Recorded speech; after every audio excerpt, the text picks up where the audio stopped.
The Supreme Court today finally issued the long-awaited decision regarding Donald Trump's absolute immunity.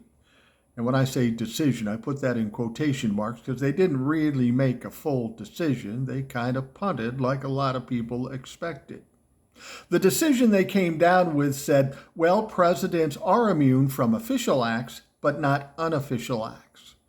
When asked, what are those official acts and unofficial acts, the Supreme Court, I don't know.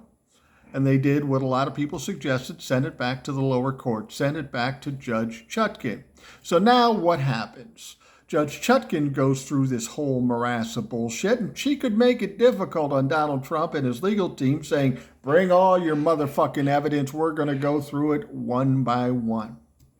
Does this give Donald Trump immunity for the cases he has in front of him? No, it doesn't. It doesn't do anything yet but delay time. What's going to happen is Judge Chutkan's going to go through all this shit, and then, of course, Donald Trump will appeal, and it could go back to the Supreme Court, but not this term. It won't go back to the Supreme Court till after the election, if it goes there at all. Donald Trump got his wish. The Supreme Court gave him his wish about delay. But is that really a good thing for Donald Trump? I don't think it is. We already have 34 felony convictions, more than enough to take Donald Trump down and lose the election in November.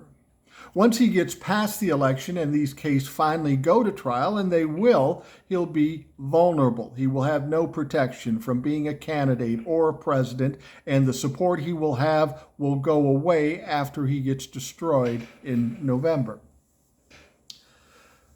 What this does is it's going to cause people to freak out. Oh my God, they gave him some immunity. What are we going to do? The media is going to be screaming and crying and whining and trying to scare you. But don't be scared.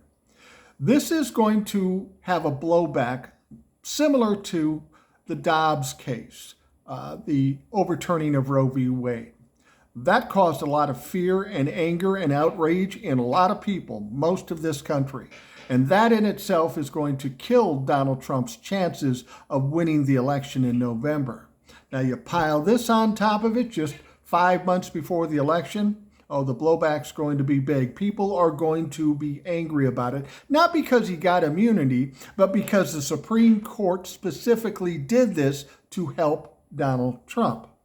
We not only have a Donald Trump problem, we have a Supreme Court problem. And people say, what are we going to do? As I said in a previous video, there's nothing we can do because the Republicans have the control, slim as it may be, in the House of Representatives. The only thing we can do is vote Republicans out, get power in the House and the Senate and the presidency, and then go and disassemble the Supreme Court. It is damaged. It's working against this country. This is something we need to do. So should we be worried about this decision? No, it is what it is. I mean, that's what you have to understand. When you have problems, they are what they are. If we can't fix it now, we deal with it and focus our attention on those things we can fix. And the one thing we can fix is the election. That is fucking paramount at this point. I'm not going to cry and whine about this decision. It's not a surprise to most people what they did. They're doing it specifically to benefit Donald Trump. That should make you angry, and that should suggest we need to fix the Supreme Court. And the only way to fix the Supreme Court is vote Republicans out, and then go at the Supreme Court with the full power of the Democratic Party and try to fix a real problem with our democracy.